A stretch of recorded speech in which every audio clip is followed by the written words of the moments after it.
Good morning, ladies and gentlemen. Welcome to the Public Service Commission of South Carolina. Today is December the 8th. It is 11:05 a.m. and we're here for the weekly commission business meeting. Please join me for a brief moment of silence before we begin.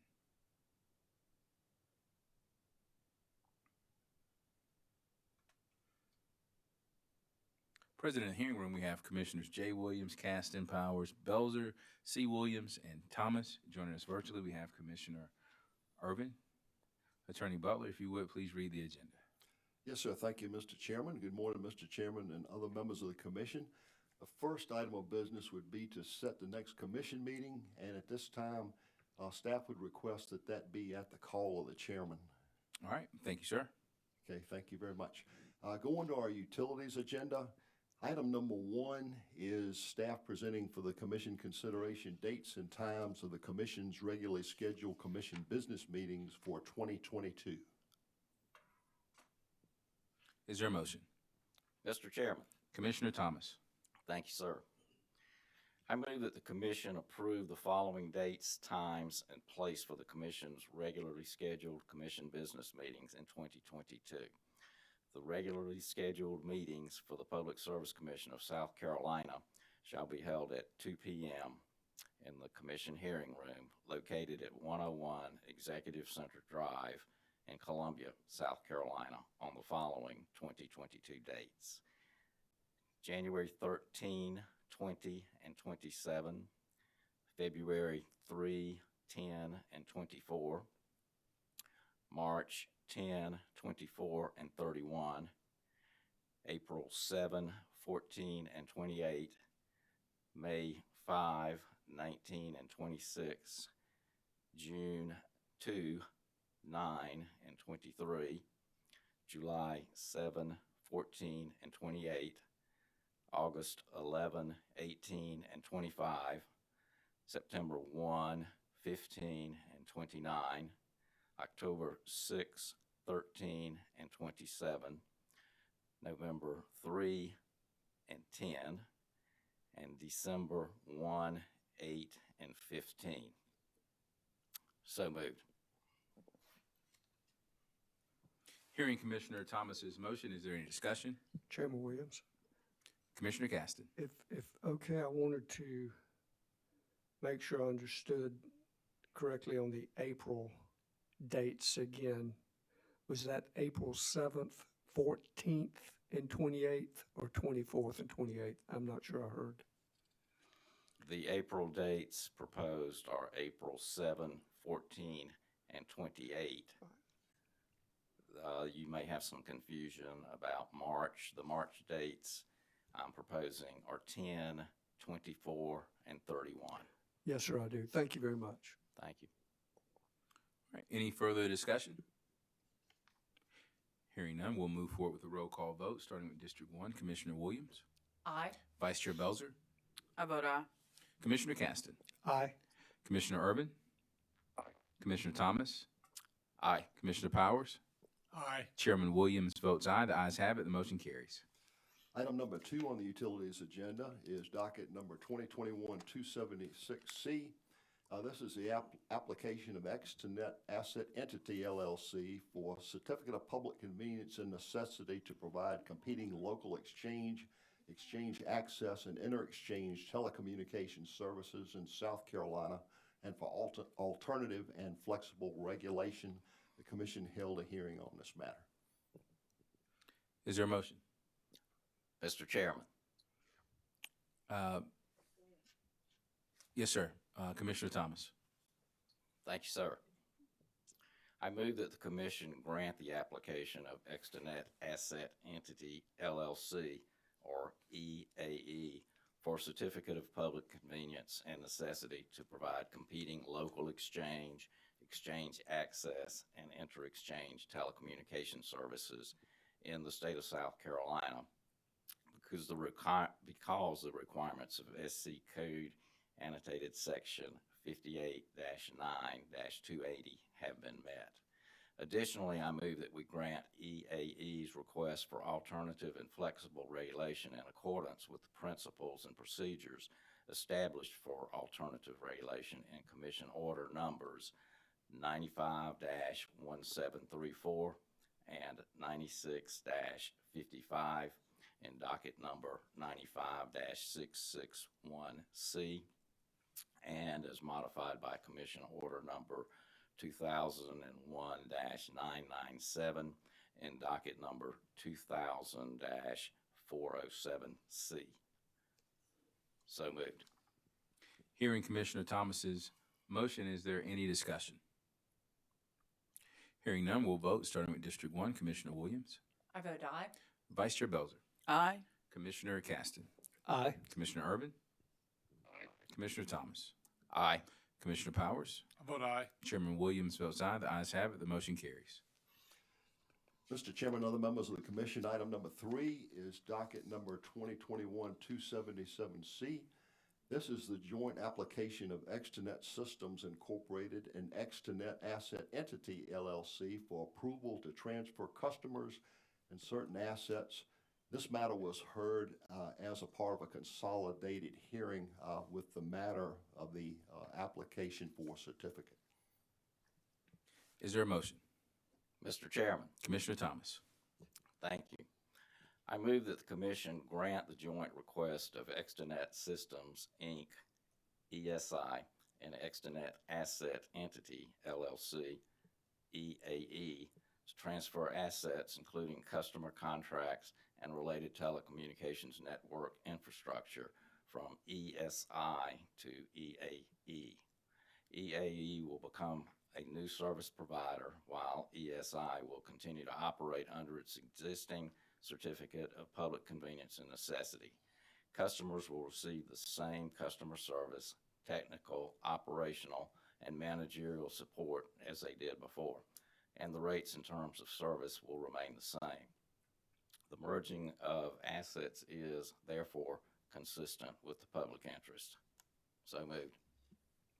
Hearing Commissioner Thomas's motion, is there any discussion? Hearing none, we'll vote, starting with District 1, Commissioner Williams. Aye. Vice Chair Belzer. Aye. Commissioner Caston. Aye. Commissioner Urban. Aye. Commissioner Thomas.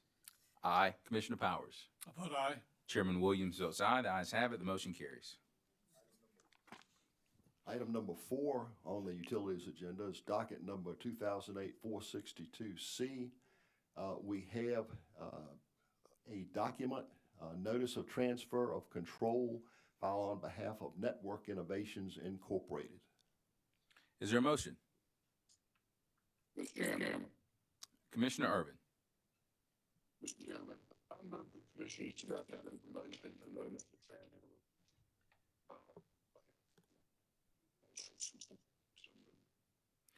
Commissioner Urban, we're having some issues hearing you. I don't know what those issues are.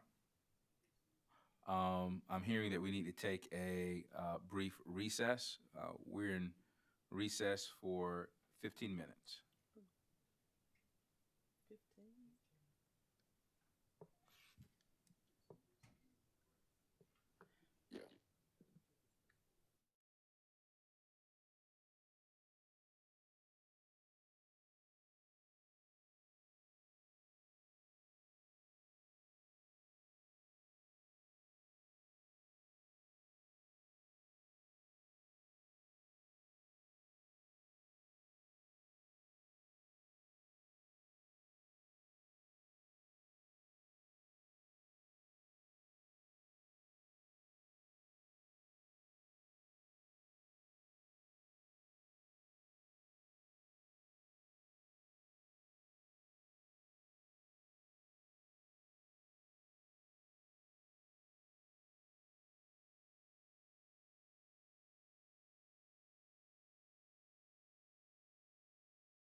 Good morning, ladies and gentlemen.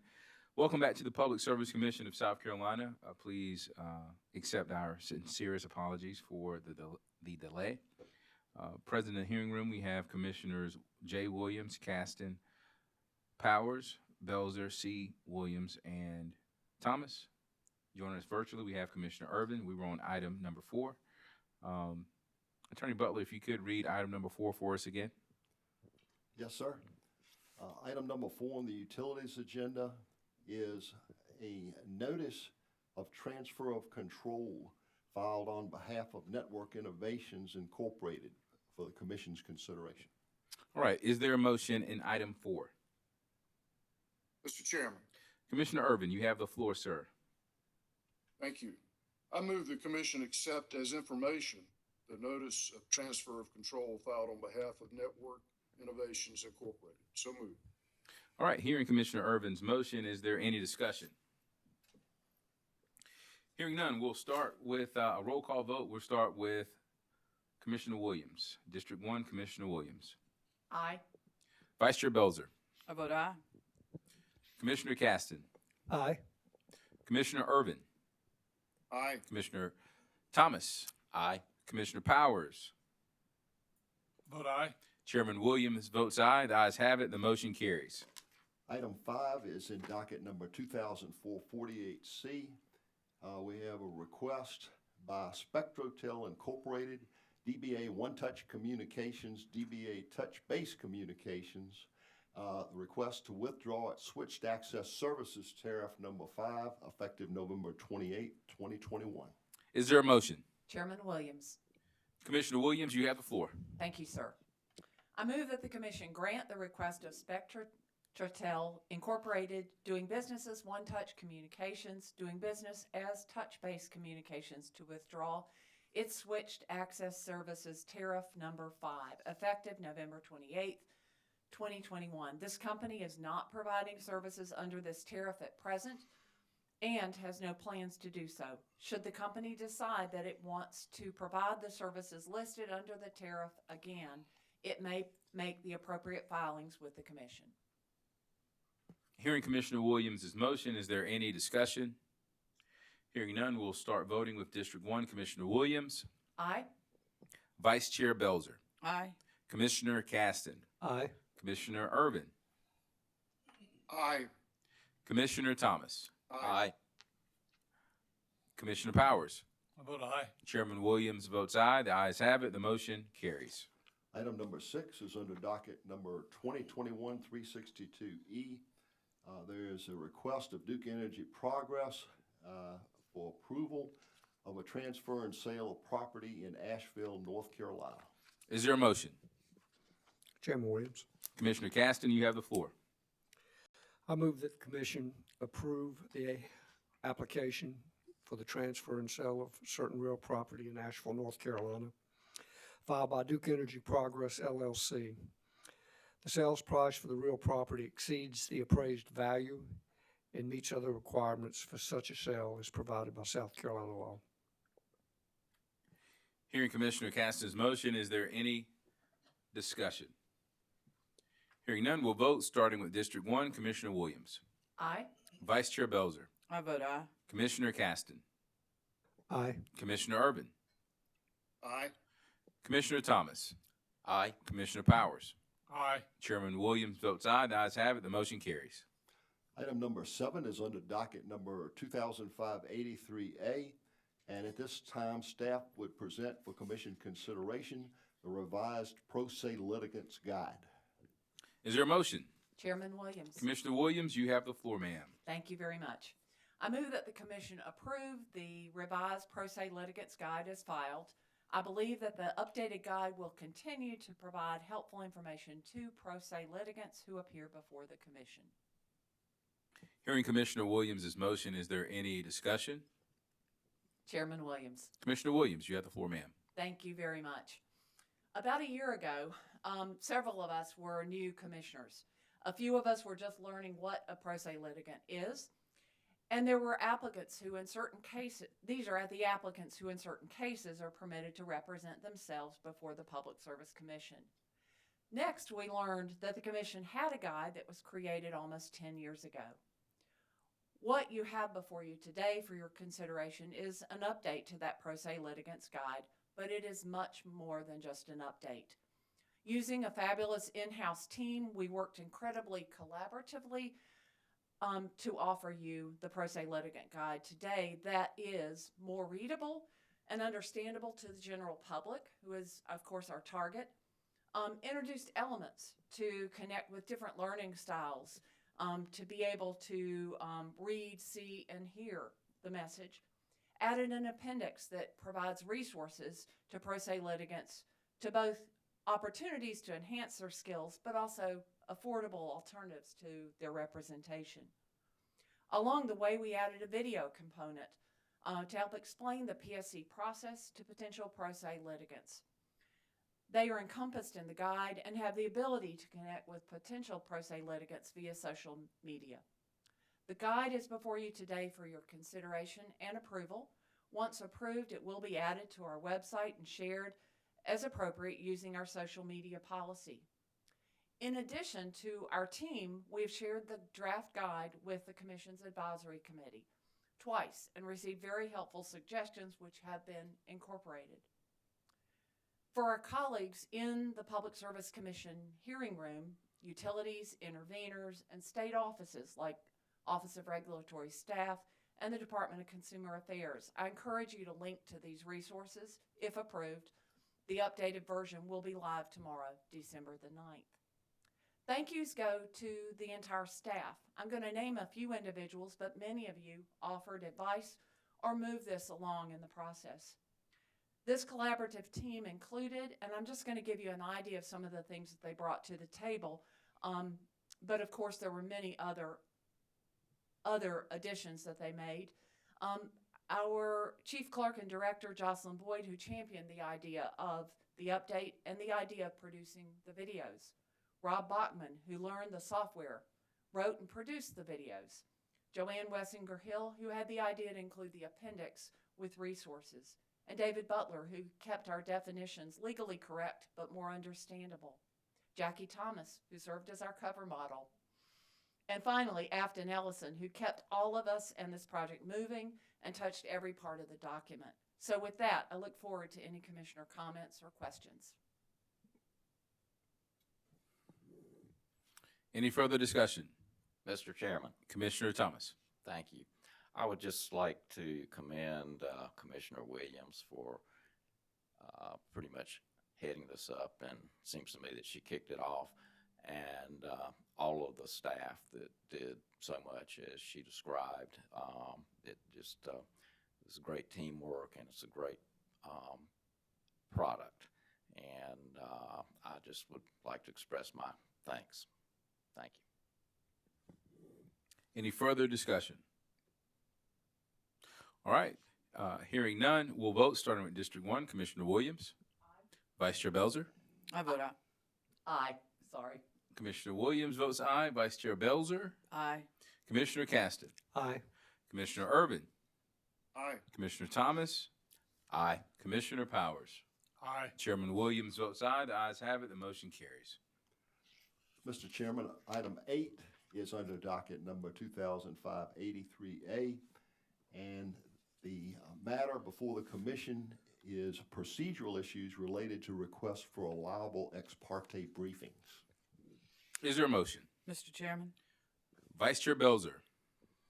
with regard to the procedures for an allowable ex parte communication briefing pursuant to South Carolina Code Annotated Section 58-3-260C6, I move the Commission require any person, entity, or party requesting an allowable ex parte communication briefing must communicate with the clerk's office in writing to request an available date on the Commission's calendar for the proposed allowable ex parte communication briefing. The written communication seeking a date for an allowable ex parte briefing must be made prior to filing a written notice of request for allowable ex parte communication briefing with the Commission and must be sent to the Office of Regulatory Staff and all parties in cases where there is a pending docket. The commission staff will respond in writing regarding the availability of any proposed or possible dates. The commission staff is instructed to reject any notice of request for an allowable ex parte communication briefing where a requester has not requested a date from the clerk's office in writing. I further move this order must be posted on the commission's website under the allowable ex parte communications briefing tab. Further, I request respectfully that the Office of Regulatory Staff place a copy of this order on the ORF website with other materials related to allowable ex parte communication briefings.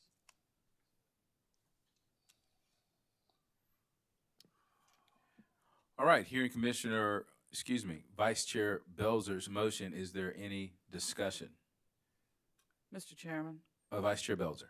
the purpose of this motion is to coordinate a date with the clerk's office that is convenient for our calendar, and also coordinate with ORS for a date which is convenient for ORS, because in most cases, ORS has to serve either the executive director or her designee must serve as the neutral to certify the briefing.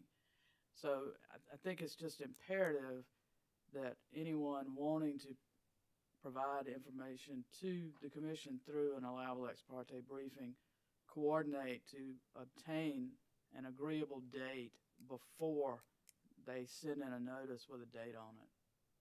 Thank you.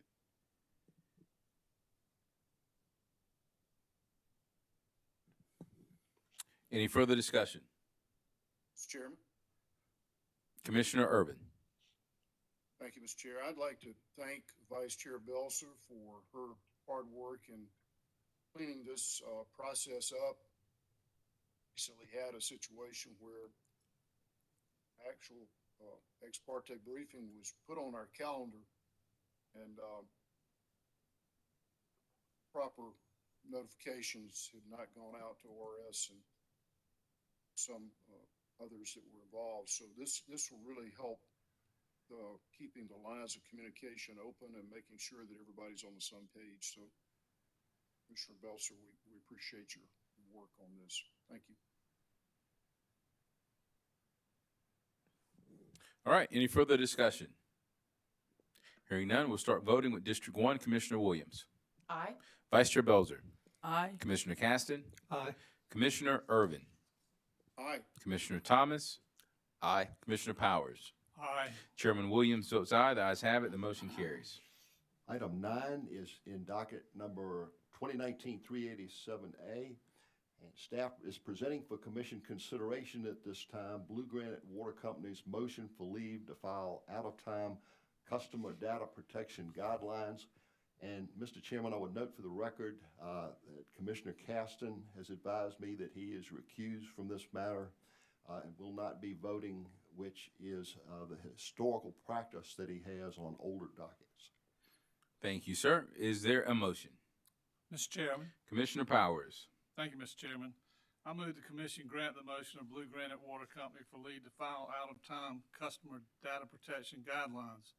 Blue Granite states good cause for its motion. Hearing Commissioner Powers' motion, is there any discussion?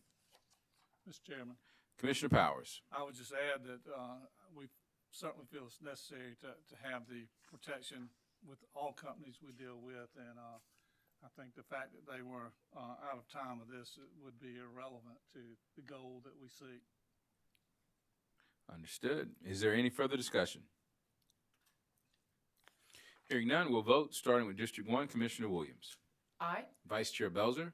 I vote aye. Commissioner Caston is not voting. Commissioner Irvin. Aye. Commissioner Thomas. Aye. Commissioner Powers. Aye. Chairman Williams votes aye. The ayes have it. The motion carries. Item number 10 is in docket number 2021-351E. There's a power purchase agreement between Duke Energy Progress LLC and Fairfield Solar LLC. There's a request that the commission accept that document for filing. Further, there's a request for confidential treatment of certain portions of the agreement. Is there a motion? Mr. Chairman, Commissioner Thomas. Thank you.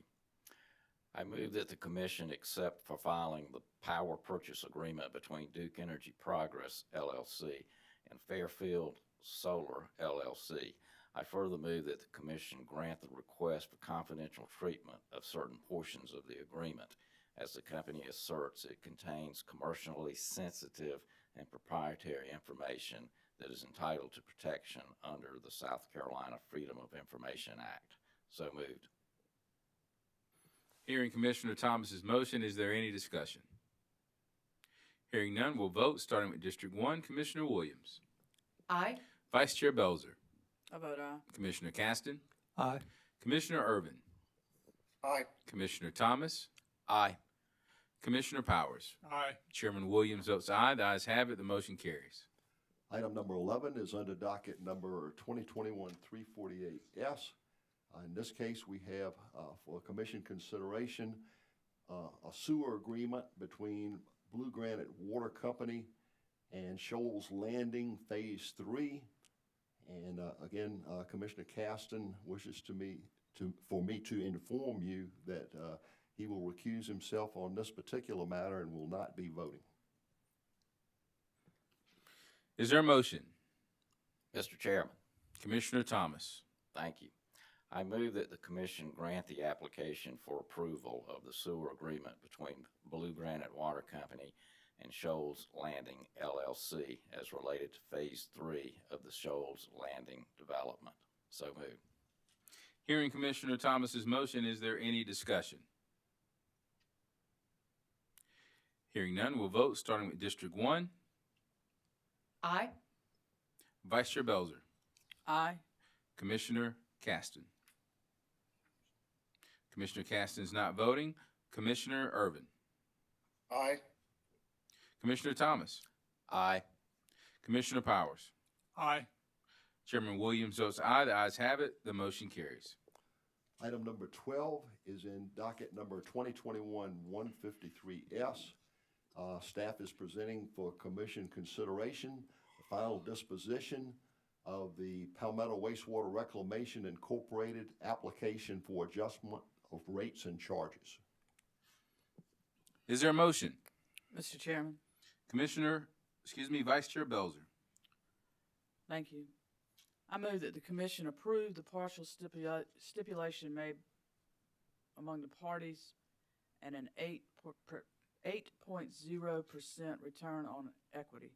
Also move that the commission grant the request for confidential treatment of rate case expense supporting invoices. Further, I move that the commission issue its written order in this matter, fully explaining the reasoning on the issues in this case. So moved.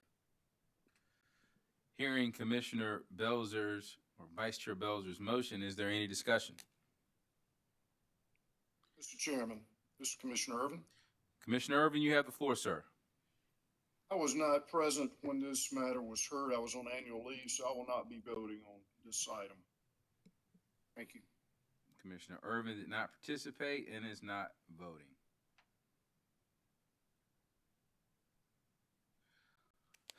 Vice Chair Belzer, if I remember correctly, 8.0% return on equity is the highest point in the range offered by the Office of Regulatory Staff's expert witness, correct? Correct, Mr. Chairman. That was the highest point of the range offered by ORS witness Garrett. Okay. So I respect your motion, Vice Chair Belzer, and I understand that the commission is limited to evidence of record when making decisions on cases and hearings that come before them. My concern about the 8% return on equity is that the company that came before us presented a case that was not just a good case. I thought it was a great case. They come across as a well-run company. We didn't hear any issues about leakage or blowouts or sewer main explosions or anything negative for that matter. We had a public hearing. We had 2 days reserved for the public hearing. We only needed one. And during that public hearing, one customer called in and complained that the rate, she just thought the rate was just too high. My concern, considering that the company's witness asked for a 10.95 return on equity, my concern with the 8.08% return on equity is that it could impact the company's ability to continue to operate and continue to run as well as it has during the test year. Are there any thoughts on that from my fellow commissioners? Chairman Williams. Yes, sir. Commissioner Caston.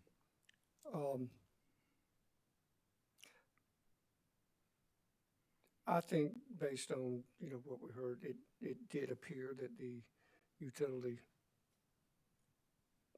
seems to do a good job. That said, I'm inclined to concur with Vice Chair Belzer that the record reflected ranges by Consumer Affairs and ORS. And as it's, I think, become apparent through the course of multiple hearings, that I do think utilities working toward performance management metrics are being the best they can be, as efficiently as they can be.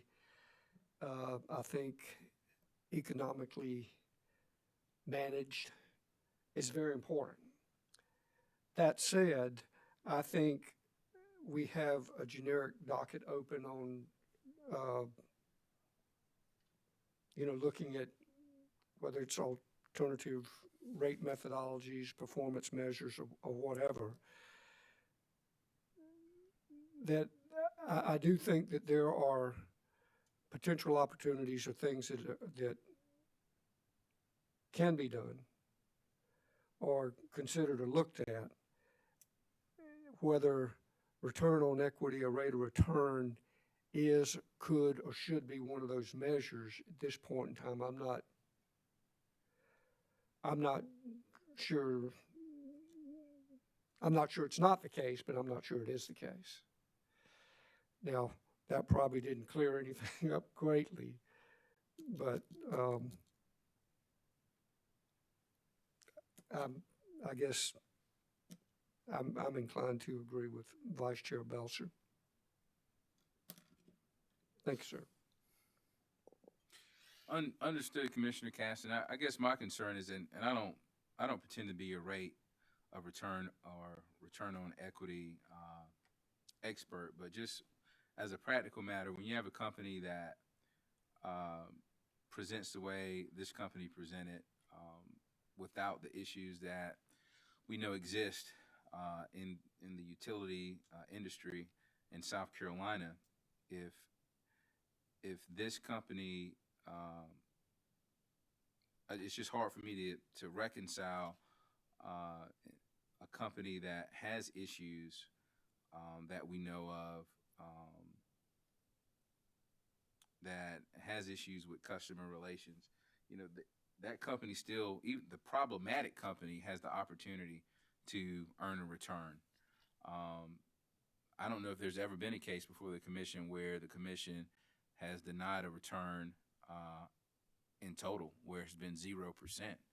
So if I'm a company that has issues and I still earn a return, but I'm a problematic company, and then I'm a company that has no issues, I've made certain investments, put boots on the ground to ensure that the company operates efficiently, effectively, address customer complaints and issues, and yet my return on equity is close to or similar to a company that has problems. What incentive is there to be a high-performing, well-ran company?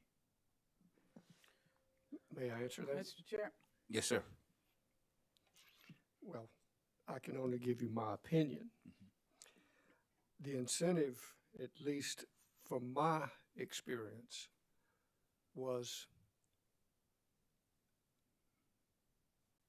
in my former position and what I think as an organization as a whole, we pretty much understood is that the utility actually didn't exist for us. It existed for our customers. Now, that's a tad different, I suppose, with an investor-owned utility because they also have shareholders, which I understand that. But we understood clearly that it was our job to do it as well as we could, as at least cost as we could, so that our customers didn't have to pay any more than necessary. Now, this is just my opinion, but that would seem to be a reasonable approach for any utility, investor-owned or not. Again, not saying that the argument that this rate of return is better than this rate of return. I guess at least what I think from the testimony in the record was that the experts from the Consumer Affairs and ORS indicated what the range was and why it was that way. Now, I think it was also discussed that while I'm no expert on equity markets, that those companies that the blue chip say, those that tend to be well run, well managed, stable, secure, tend to have more stable returns, but not as high as returns as the more riskier investments. And again, I'm not arguing that that should be the case here, but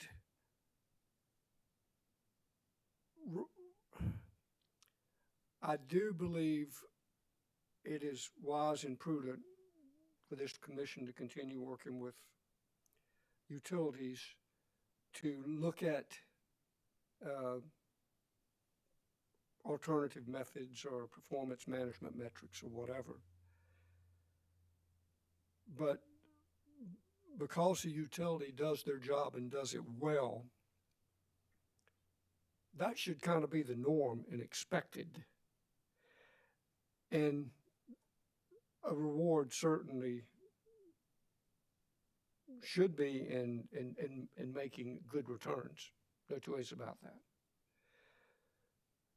But again, I think, at least from my perspective, the record indicating how and why those ranges were developed was quite compelling rather than a number that was selected. I understand what you're saying, but did that clear up anything, or have I just made it murkier? You didn't make it murkier, Commissioner Caston. I think you just, put your position out there. I'm going to pass the gavel. Oh, I'm sorry. Vice Chair Belzer, did you have some comments you'd like to make? No, I mean, I do think that this is a well-run, well-managed utility, and that's why I went to the upper end of the range. I don't know that I've ever seen a return on equity witness come up with a range and then recommend a point outside of that range. And I had some fundamental issues with that. That might have been a good point had it fallen into his calculated range. I disagree with his rationale, this witness's rationale for selecting a point outside of his range, which is why I'm not moving that point. I think that the utility is a good company. I think their personnel do a good job. As you said, we heard no complaints from what was presented for the review period. But their requested return was just, I don't think that that's an appropriate return for this company at this time. this is not, as Commissioner Caston alluded to, this is not a risky enterprise. It's and then if we look back at the Hope and Bluefield cases, it's commensurate with the returns in the area. It can certainly be looked at, but not similar to returns for risky or speculative ventures. And that's not what we have here. Now, there was some attempt in the testimony to bootstrap a higher return based on a settlement agreement in an electric utility case. There's nothing really to show how those would be comparable, except that they are public utilities. I don't think that that's an appropriate measure to while Hope and Bluefield stand for, or one of them stands for the proposition and contains the language of similarly situated returns or utilities in the area, that does not trump everything else. And I could not bring myself to recommend that. So I think that we'll explain this a bit more fully in the order, but that's the point I could come and settle on, because it is a balancing. It is a balancing for the utility and for the ratepayer. The ratepayers deserve good, efficient service at a reasonable rate that they can afford. We get outside what's the point in getting outside the realm of affordability? If the customers can't afford to pay for the service, where is that going to leave the utility? That's just something that I try to keep in mind with any rate case.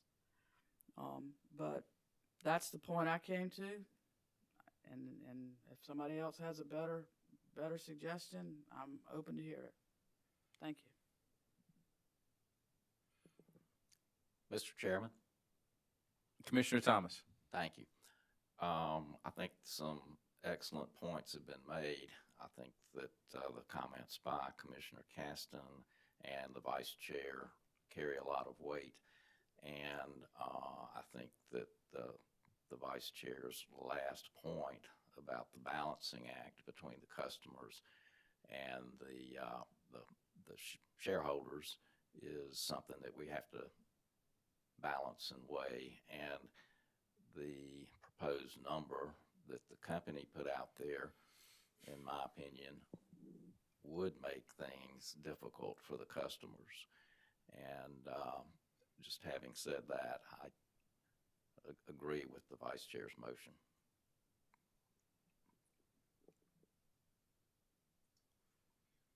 All right, Vice Chair Belzer, I'm going to pass the gavel to you. I have an amendment that I would like to offer through a motion.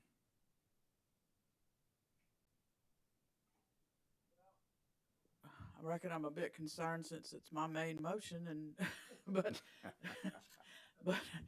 okay, Mr. Chairman, do you have an amendment?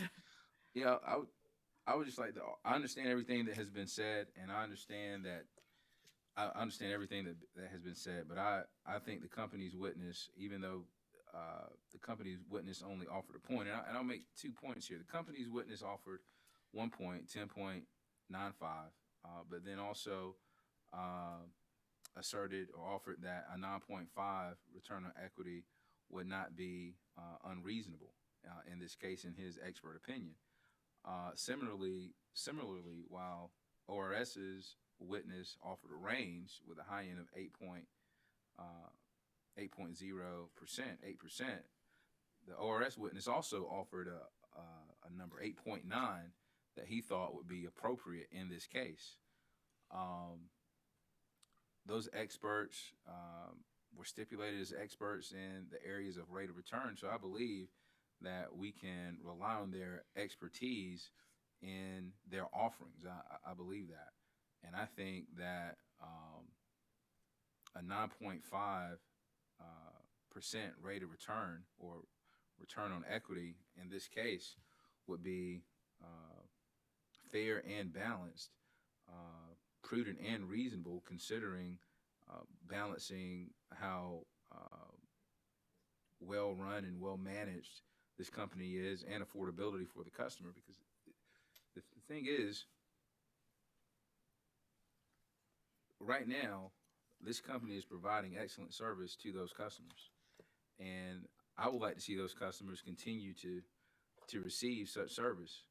And I think a 9.5% rate of return on equity would do so. That would be my amendment. Okay. We have a proposed amendment to adopt a return on equity of 9.5. Any discussion or questions? Chairman, Vice Chair Belson. Commissioner Caston? Kind of getting a little dizzy here because I'm not real sure which one I'm doing a voting on, but I do recall the 9.5 and the 8.9 numbers too, and the concern I had with those was really just that, not that I'm saying it was a good number or a bad number, but it seemed to be just a number that was kind of plucked.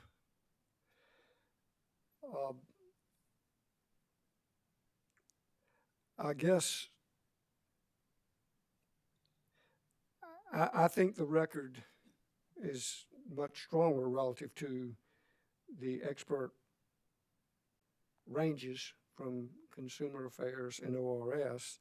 The other numbers, while I can't debate the merits of whether it was a great number or not, I do not feel that there was adequate or substantial information in the record to justify those numbers. So, again, I too agree that excellent company, it appears to be, and I have every expectation they will continue to not only be excellent, but get even better. That said, I'm opposed to the modification of the, I guess, was this an amendment? Amendment. The amendment. Thank you, Commissioner Caston. Any other commissioners with questions or discussion?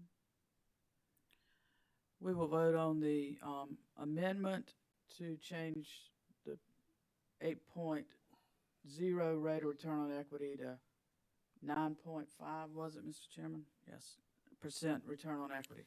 Yes, ma'am. Okay. 9.5. We'll proceed to a vote. Chairman Williams? Aye. Commissioner Powers? No. 6, 7, 1. Commissioner Williams? No. Commissioner Caston? No. Commissioner Irvin? Not voting. Oh, thank you. I apologize. Commissioner Thomas?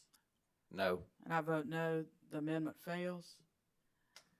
Mr. Chairman, I will return the gavel. Well, actually. Madam Vice Chair, I have another amendment. I'll pass the gavel back to you. Okay, Mr. Chairman, you're recognized.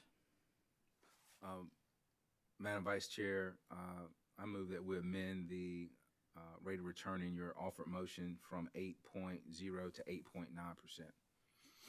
My reasoning and rationale for that is this.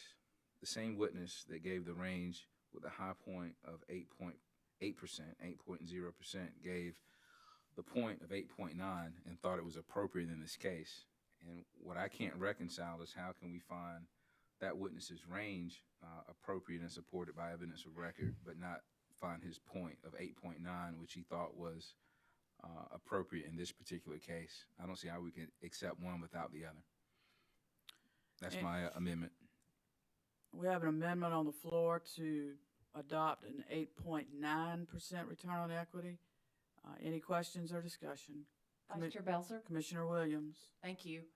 Just like my colleagues who are not rate experts, to add to what I think Commissioner Vice Chair Belzer mentioned earlier, the proposal from the ORS witness gave a range, with the top range being 8.0, and then recommended an 8.9% return on equity, and defended that by talking about that meeting the principle of gradualism.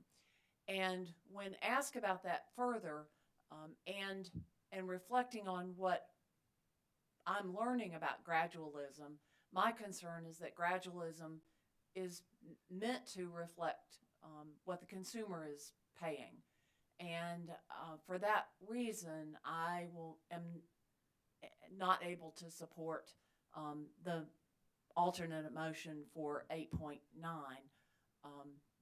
Though I'll go ahead and say, it's a well-run company. This is not intended to be punitive at all. I think it's more of a reflection of where the market is today, that we found ourselves with the ranges that we had from that were provided by ORS and by the Office of Consumer Affairs.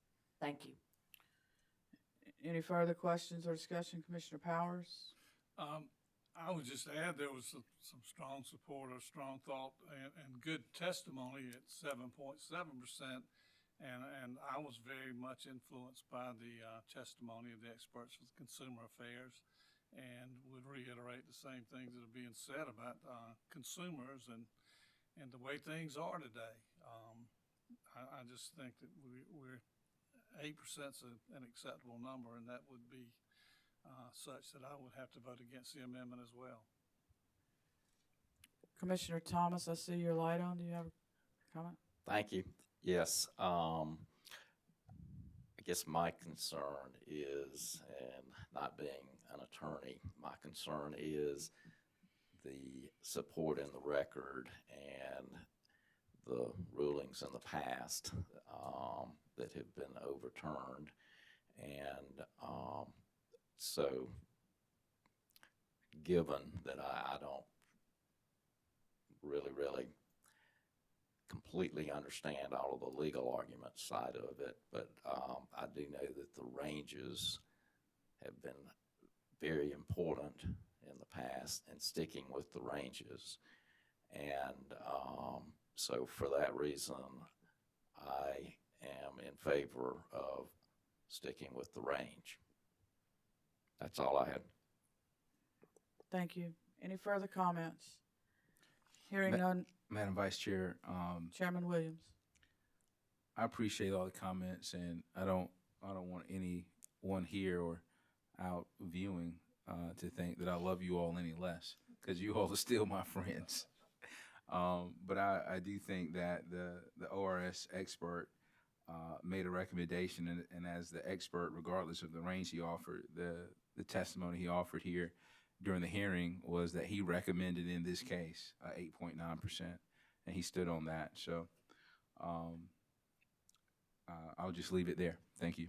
Nothing else from the chair. Anybody else? We'll proceed to a vote.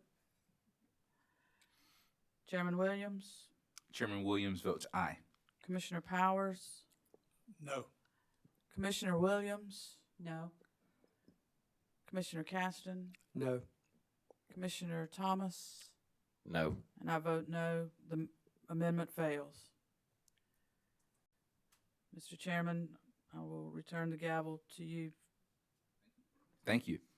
The next item, We have to Oh, I'm vote on sorry. the main motion. the main motion. Is there any further discussion on Vice Chair Belzer's motion? Hearing none, we'll start voting with District 1. Commissioner Williams. Aye. Vice Chair Belzer. Aye. Commissioner Caston. Aye. Commissioner Irvin is not voting. Commissioner Thomas. Aye. Commissioner Powers. Aye. Chairman Williams votes no. The ayes have it. The motion carries. Mr. Chairman, other members of the commission, item number 13 is in docket number 2014-346 WS. Staff is presenting for commission consideration the request for reparations or surcharges by Defusky Island Utility Company Incorporated. And my information is, I believe that Commissioner Belzer, you may be recused in this matter. That's correct, Mr. Chairman. I am recused on this docket. Chairman Williams. Commissioner Williams, you have the floor, ma'am. Thank you. I move that the commission deny the request of Defusky Island Utilities Incorporated for approval of the company's plan to impose reparations in the form of surcharges on its customers. DeFusky's plan constitutes prohibited retroactive rate making.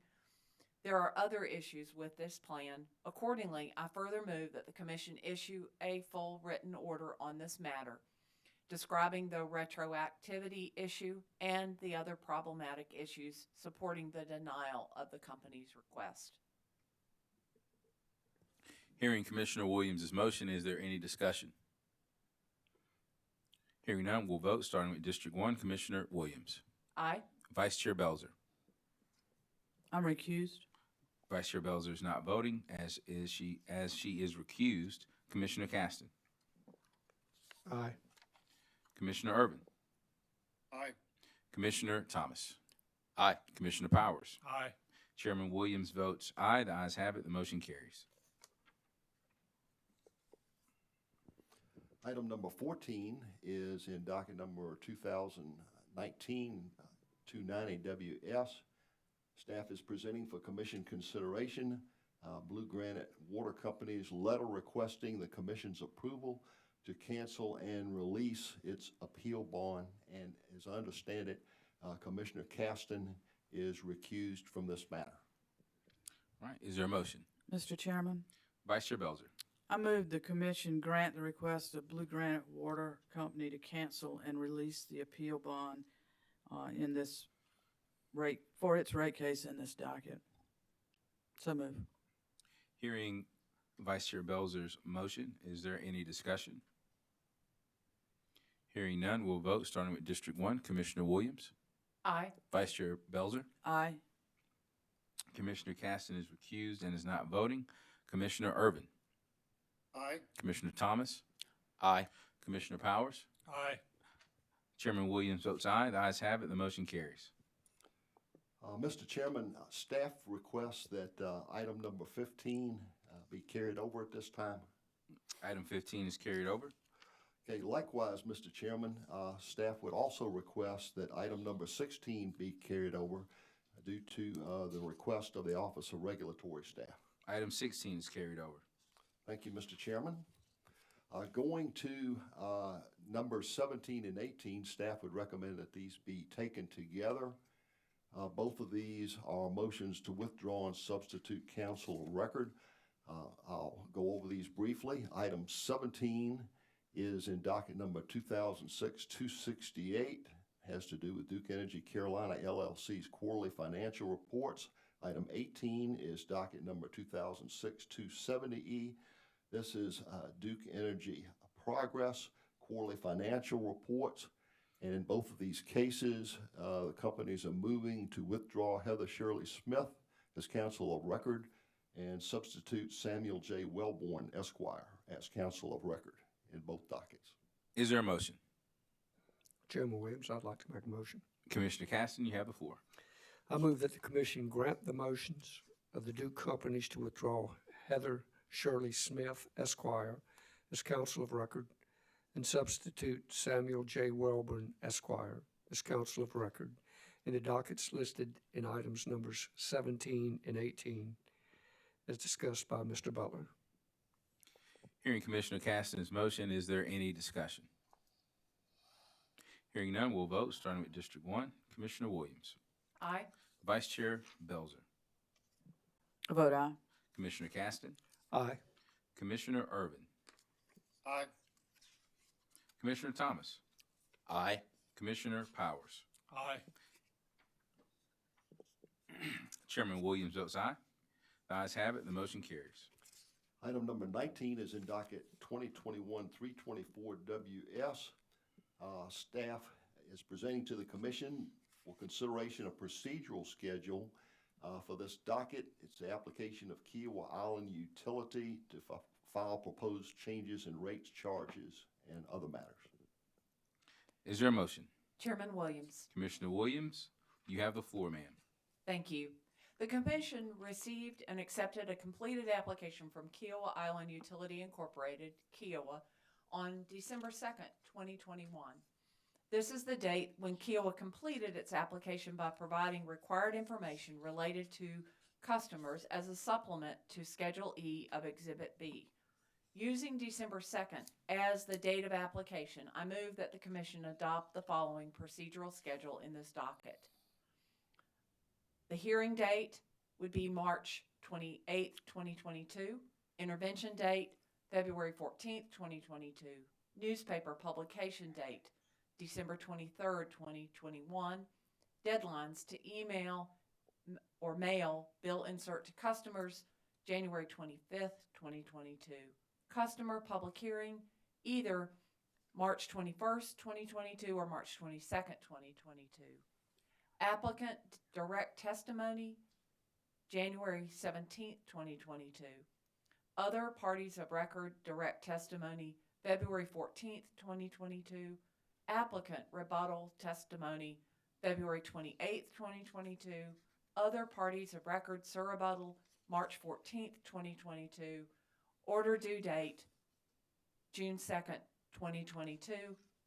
Finally, if changes to this schedule need to be made, I authorize staff to make changes to the pre-file dates. I so move. Hearing Commissioner Williams' motion, is there any discussion? Mr. Chairman, Vice Chair Belzer? I respectfully ask for a couple of changes to this schedule. The application, my understanding, was filed on November 30th. I believe staff had to ask for something else that had to be submitted to complete the application, and therefore it was officially accepted on December 2nd. The issue is that with the 6-month limitation in 58-5-240, that statute that imposes a 6-month limit to issue the order says upon the filing of the application.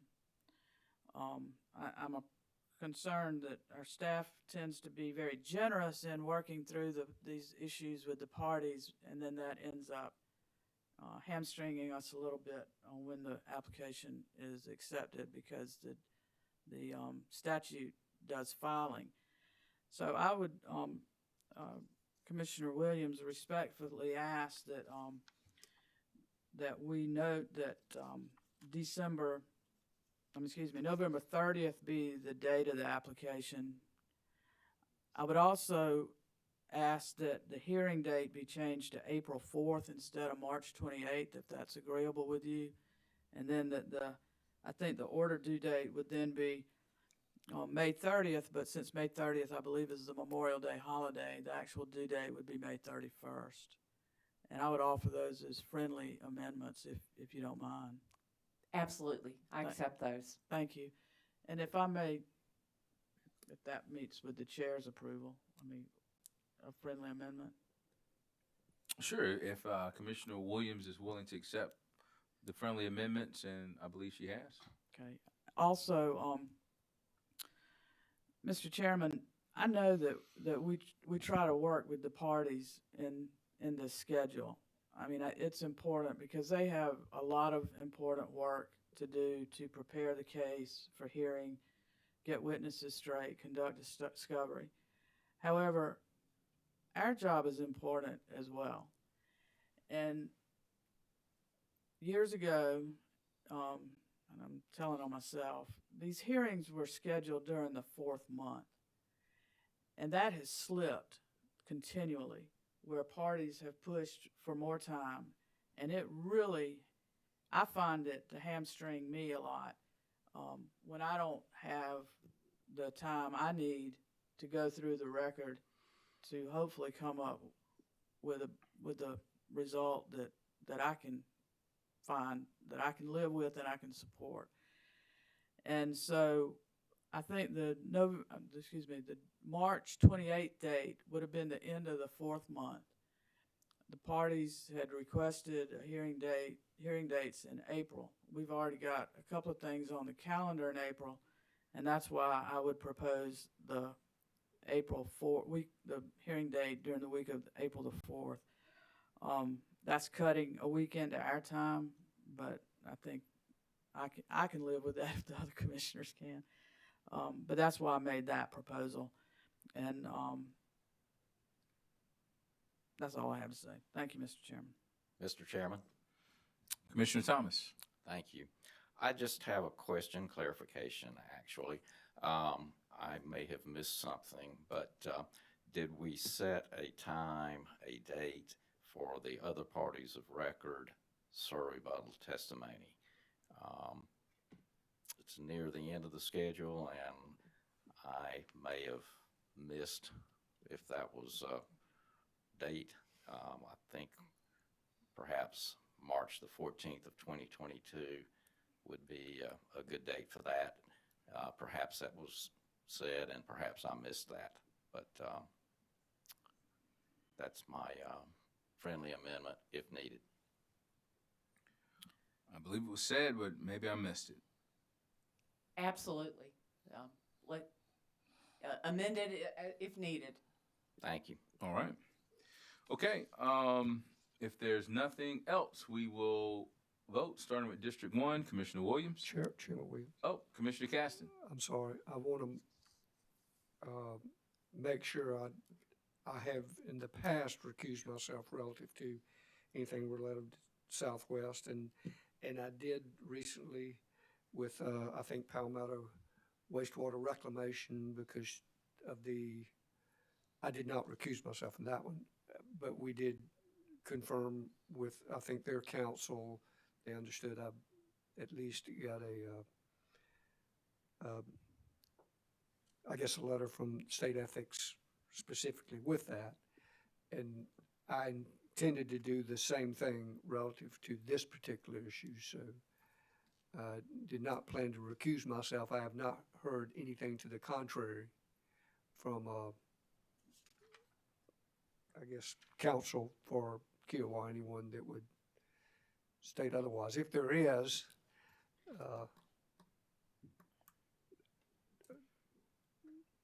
if there is, I will certainly, I guess, address that later. But is that appropriate, counsel? Yes, Commissioner Caston, I believe that would be appropriate. All right, thank you. All right. If there's nothing else, we'll call the question. District 1, Commissioner Williams. Aye. Vice Chair Belzer. Aye. Commissioner Caston. Aye. Commissioner Irvin. Aye. Commissioner Thomas. Aye. Commissioner Powers. Aye. Chairman Williams votes aye. The ayes have it. The motion carries. Attorney Butler, before we go to transportation, let's take a 10-minute recess. Thank you, sir.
Good afternoon, ladies and gentlemen. Welcome to the Public Service Commission of South Carolina. We're here for our weekly business meeting. We're about to start the motor carrier agenda, but before we do, let's take roll. Present in the hearing room are Commissioners J. Williams, Caston, Powers, Belzer, C. Williams, and Thomas. Joining us virtually, we have Commissioner Irvin. Attorney Butler, if you would please read the motor carrier agenda items. Yes, sir. Thank you, Mr. Chairman. Certainly will do that. Items 1 through 4, the staff would recommend that the commission should consider together. These are applications for Class C authority, and I'll review those briefly for the commission. Item number 1 is in docket number 2021-365T. It's the application of Jerome P. Singleton, DBA Chucktown Travels for Class C taxi certificate. Item 2 is docket number 2021-366T. The application of Mark Neepkins, DBA Sun City Airport Rides for Class C charter certificate. Item 3 is docket number 2021-367T. The application of Coast Transportation LLC for a Class C charter certificate. And item number 4 is docket number 2021-368T. The application of Ginger's Adult Daycare Transportation LLC for a Class C non-emergency certificate. All right. Hearing the items, is there a motion? Chairman Williams. Commissioner Williams. Thank you. Mhm. I move that the commission approve the applications for Class C authority and items numbers 1 through 4 as listed by Mr. Butler. Hearing Commissioner Williams' motion, is there any discussion? Hearing none, we'll vote starting with District 1. Commissioner Williams. Aye. Vice Chair Belzer. I vote aye. Commissioner Caston. Aye. Commissioner Irvin. Aye. Commissioner Powers. Aye. Chairman Williams votes aye. The ayes have it. The motion carries. And Commissioner Thomas votes aye. Oh, I'm sorry, Commissioner Thomas. No I problem. apologize for that. Item number 5 is docket number 2021-219T. It's the application of Uniform Movers of Charleston LLC for a Class E household goods certificate. Is there a motion? Mr. Chairman, Commissioner Powers. Mr. Chairman, I would move that the commission grant the application of Uniform Movers of Charleston LLC for a Class C household goods certificate. Hearing Commissioner Powers' motion, is there any discussion? Mr. Chairman, Commissioner Powers. I think if commissioners will recall, this is a case where the young man who was the applicant, I think in both his nervousness and in his excitement with his plan, used the word kickback as far as having people refer business to him. And certainly, I think he got the message from the reaction that he received in the hearing.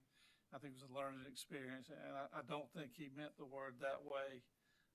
It concerned me at the time, but certainly is proper if he has people who refer him business for him to have some sort of arrangement with them. But I think it was just a bad choice of words, something I may have been guilty of on many occasions myself, and would ask that the commission go along with this recommendation. Hearing Commissioner Powers is there any further discussion?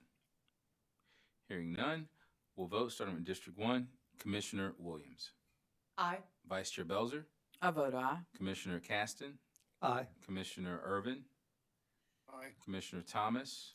Aye. Commissioner Powers. Aye. Chairman Williams votes aye. The ayes have it. The motion carries. Item number 6 is in docket number 2021-279T. We have a request for 6 months extension of time to comply with commission rules and regulations by Entrusted Healthcare Solutions, LLC. Is there a motion? Chairman Williams. Commissioner Williams, you have the floor, ma'am. Thank you. I move that the commission grant the extension of Entrusted Healthcare Solutions LLC for a 6-month extension of time from the date of request on November 29, 2021 to comply with commission rules and regulations. Hearing Commissioner Williams' motion, is there any discussion? Hearing none, we'll vote starting with District 1. Commissioner Williams. Aye. Vice Chair Belzer. I vote aye. Commissioner Caston. Aye. Commissioner Irvin. Aye. Commissioner Thomas. Aye. Commissioner Powers. Aye. Chairman Williams votes aye. The ayes have it. The motion carries. Item number 7 is also a request for an extension. This is the request of Five Star Care Transportation LLC for an additional extension of time until December 2nd, 2022 to comply with commission rules and regulations. Is there a motion? Chairman Williams. Commissioner Williams, you have the floor, ma'am. Thank you. On November 2nd, 2020, the Commission issued order number 2020-705 granting a Class C non-emergency certificate to A&J Quality Transportation, whose name was changed as requested on September 2nd, 2021 to Five Star Care Transportation LLC. On January 29, 2021, the non-emergency transportation company first asked for an extension until April 22, 2021 to comply with Commission rules and regulations, which was granted on February the 10th, 2021 by order number 2021-83. Again, the transportation company asked for another extension, this time until August 22nd, 2021, which was also granted by the Commission, order number 2021-282 on April 28th, 2021. Now the Commission has received another request for an extension on November 30th, 2021, more than a year since the company was granted a Class C non-emergency certificate on November 2nd, 2021. The company has never come into compliance with order number 2020-705 so that its certificate can be issued. Now the company seeks a third extension, requesting more than 1 year to come into compliance for its certificate to be issued. Too much time has now passed without licensure since application and review of this company. Circumstances may have changed. It is not in the public interest to further extend time. I move that the Commission deny the request of Five Star Care Transportation LLC for an additional extension of time until December 2nd, 2022 to comply with Commission rules and regulations. The company may reapply for a Class C non-emergency certificate when it is ready and able to comply with the Commission's rules and regulations. Hearing Commissioner Williams' motion, is there any discussion? Hearing none, we'll vote, starting with District 1. Commissioner Williams. I vote aye. Vice Chair Belzer. I vote aye. Commissioner Caston. Aye. Commissioner Irvin. Aye. Commissioner Thomas. Aye. Commissioner Powers. Aye. Chairman Williams votes aye. The ayes have it. The motion carries. Item number 8 is a request of K&K Investments Incorporated to amend its tariff. Is there a motion? Mr. Chairman. Commissioner Powers. Thank you, Mr. Chairman. Regarding the request of K&K Investments doing business apartment moves, et cetera, and America's Best Moving System amend its tariff, I move the Commission approve the requested changes to Rule 18, which is hourly rates, Rule 34, labor hourly charges, and Rule 36, piano or organ carry charges. I would also propose a 30-day time limit for notifying of damages claims in Rule 15B. Since ORS has not submitted an impact statement in this matter, the Commission requests further explanation and justification for each of the remaining requested changes. Further, these requested changes for which further information is sought may not be made, implemented, or charged until the Commission can re-examine these requested changes after additional explanation and justification is provided and ruled upon by the Commission. So moved. Hearing Commissioner Powers' motion, is there any discussion? Hearing none, we'll vote, starting with District 1. Commissioner Williams. Aye. Vice Chair Belzer. I vote aye. Commissioner Caston. Aye. Commissioner Irvin. Aye. Commissioner Thomas. Aye. Commissioner Powers. Aye. Chairman Williams votes aye. The ayes have it. The motion carries. Item number 9 is docket number 2021-264T. We have a request of Borneus LLC, DBA All My Sons Moving and Storage, for approval of an amended or corrected tariff, the previous version of which was approved in order number 2021-730. Is there a motion? Mr. Chairman. Commissioner Powers. Thank you, Mr. Chairman. I move the Commission grant the request of Borneus LLC doing business as All My Sons Moving and Storage for approval of the amended corrected tariff, the previous version of which was approved in order number 2021-730 7:30. Hearing Commissioner Powers' motion, is there any discussion? Hearing none, we'll vote, starting with District 1. Commissioner Williams, Aye. Vice Chair Belzer, I vote aye. Commissioner Caston, Aye. Commissioner Irvin, Aye. Commissioner Thomas, Aye. Commissioner Powers. Aye. Chairman Williams votes aye. The ayes have it. The motion carries. Mr. Chairman, other members of the commission, that completes the motor carriers agenda and indeed all of the agendas before the commission for consideration today. Thank you very much. We are adjourned.